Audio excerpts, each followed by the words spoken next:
You can shoot 5.56 through your .223 chambered AR-15, but you may regret it. Since 5.56mm mil-spec ammo is loaded hotter, it has higher chamber pressure. The 5.56 x 45mm NATO, official NATO nomenclature 5.56 NATO, is an intermediate cartridge developed in the United States and originally chambered in the M16 rifle. Under STANAG 4172, it is a standard cartridge for NATO forces as well as many non-NATO countries. It is derived from, but is not identical to, the .223 Remington cartridge. 1950s, the 7.62 x 51mm NATO rifle cartridge, physically interchangeable with, but not identical to, the .308 Winchester rifle cartridge, was selected to replace the .3006 Springfield as the standard NATO rifle cartridge. At the time of selection, there had been criticism that the 7.62 x 51mm NATO was too powerful for lightweight modern service rifles, causing excessive recoil, and that as a result it did not allow for sufficient automatic rate of fire from handheld weapons in modern combat. The British had extensive evidence with their own experiments into an intermediate cartridge since 1945 and were on the point of adopting a .280-inch, 7mm cartridge when the selection of the 7.62 x 51mm NATO was made. The FN company had also been involved in the development of the .280 round, including developing a version of the FN Fallon .280. 5. The concerns about recoil and effectiveness were effectively overruled by the US within NATO, and the other NATO nations accepted that standardization was more important at the time than selection of the ideal cartridge.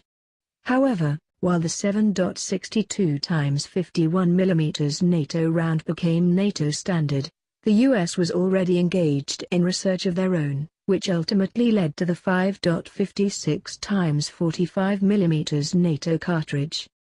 During the late 1950s, Armalite and other U.S. firearm designers started their individual small-caliber, high-velocity, SCHV, assault rifle experiments using the commercial .222 Remington cartridge. When it became clear that there was not enough powder capacity to meet U.S. Continental Army Command's CONOC velocity and penetration requirements, Armalite contacted Remington to create a similar cartridge with a longer case body and shorter neck. This became the .222 Remington Special. At the same time, Springfield Armory's Earl Harvey had Remington create an even longer cartridge case, then known as the .224 Springfield. Springfield was forced to drop out of the CONOC competition, and thus the .224 Springfield was later released as a commercial sporting cartridge known as the .222 Remington Magnum. To prevent confusion among all of the competing .222 cartridge designations, the .222 Remington Special was renamed the .223 Remington. With the U.S. military adoption of the M16 rifle in 1963, the .223 Remington was standardized as the 5.56 x 45mm NATO. As a commercial sporting cartridge, the .223 Remington was introduced in 1964. The 5.56 x 45mm cartridge, along with the M16 rifle, were initially adopted by U.S. infantry forces as interim solutions to address the weight and control issues experienced with the 7.62 x 51mm round and M14 rifle. In the late 1950s, the Special Purpose Individual Weapon Program sought to create flechette rounds to allow troops to fire sabot-type projectiles to give a short flight time and flat trajectory with a muzzle velocity of 1,200 meters per second, 3,900 feet/s, to 1,500 meters per second, 4,900 feet/s. At those speeds, factors like range, wind drift, and target movement would no longer affect performance. Several manufacturers produced varying weapons designs, including traditional wooden, bullpup, space age, and even multi-barrel designs with drum magazines. All used similar ammunition, firing a 1.8 mm diameter dart with a plastic puller sabot filling the case mouth. While the flechette ammo had excellent armor penetration, there were doubts about their terminal effectiveness against unprotected targets. Conventional cased ammunition was more accurate and the sabots were expensive to produce. The SPA never created a weapons system that was combat effective, so the M16 was retained, and the 5.56 mm round was kept as the standard U.S. infantry rifle cartridge. In 1977, NATO members signed an agreement to select a second, smaller caliber cartridge to replace the 7.62 x 51 mm NATO cartridge. Of the cartridges tendered, the 5.56 x 45 mm NATO was successful, but not the 55 grains M193 round used by the U.S. at that time. The wounds produced by the M193 round were so devastating that many consider it to be inhumane. Instead, the Belgian 62 grains SS-109 round was chosen for standardization. The SS-109 used a heavier bullet with a steel tip and had a lower muzzle velocity for better long-range performance, specifically to meet a requirement that the bullet be able to penetrate through one side of a steel helmet at 600 meters. This requirement made the SS-109, M855, round less capable of fragmentation than the M193 and was considered more humane. The 5.56 x 45 mm NATO inspired an international tendency towards relatively small-sized, lightweight, high-velocity military service cartridges that produced relatively low bolt thrust and free recoil impulse, favoring lightweight arms design and automatic fire accuracy. Similar intermediate cartridges were developed and introduced by the Soviet Union in 1974, 5.45 x 39 mm, and by the People's Republic of China in 1987, 5.8 x 42 mm. The 5.56 x 45 mm NATO SS-109/M855 cartridge, NATO, SS-109, US, M855, with standard 62 grains.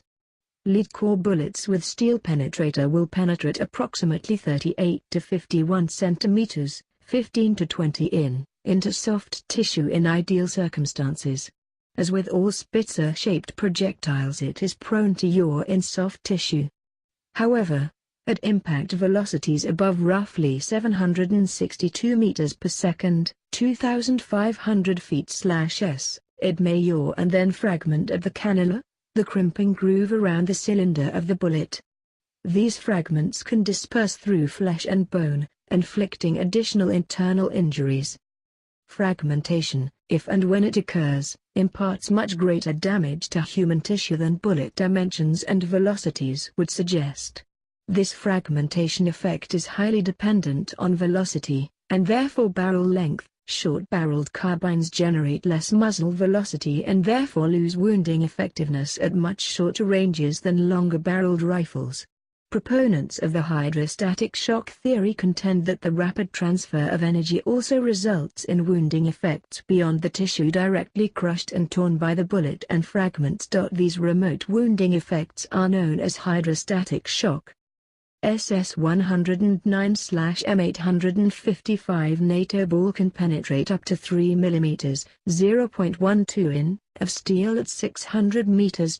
According to Nammo, a Norwegian ammunition producer, the 5.56 x 45 mm NATO M995 armor-piercing cartridge can penetrate up to 12 mm, 0.47 of RHA steel at 100 meters.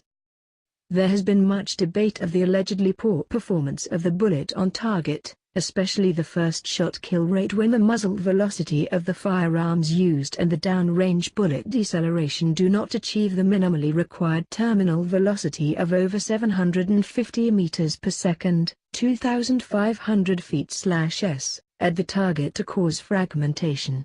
Many complaints were reported during the Gulf War, Somalia, and in the conflicts in Iraq and Afghanistan. This can be attributed to the change in barrel length, as this cartridge was designed to achieve maximum performance in a 20-inch, 51 cm, barrel. The 14.5-inch, 37 cm, barrel of the U.S. military's M4 carbine generates considerably less muzzle velocity than the longer 20-inch, 51 cm, barrel found on the M16 rifle, and terminal performance can be a particular problem with the M4. The 5.56 x 45mm NATO standard SS109/M855 cartridge was designed for maximum performance when fired from a 508mm 20.0 in long barrel, as was the original 5.56mm M193 cartridge.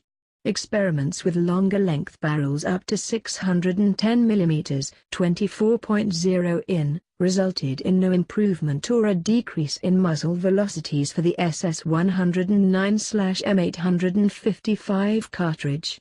Shorter barrels produce a greater flash and noise signature, and the addition of a suppressor to a short-barreled R family rifle can make it unreliable, as the reduced time for the propellant to burn in the barrel and higher muzzle pressure levels at the suppressor entrance can cause faster cycling and feeding issues.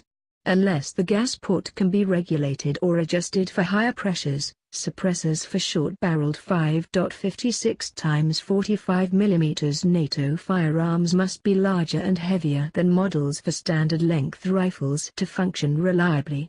SS109/M855 cartridges fired from barrels under about 254mm 10.0 in length do not have enough muzzle velocity energy to cause bullet fragmentation that occurs only at terminal velocities of over 750 meters per second, 2,500 feet/s, on impact, reducing the wounding capacity.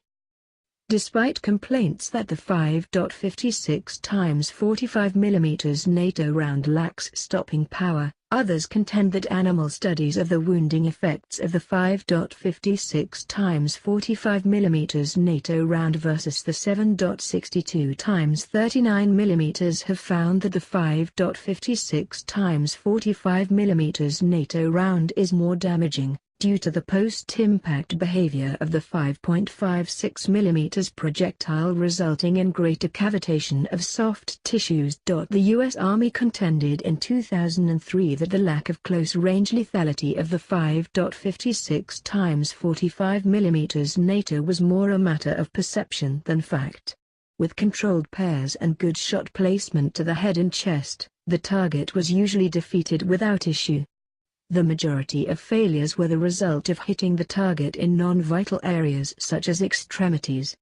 However, a minority of failures occurred in spite of multiple hits to the chest.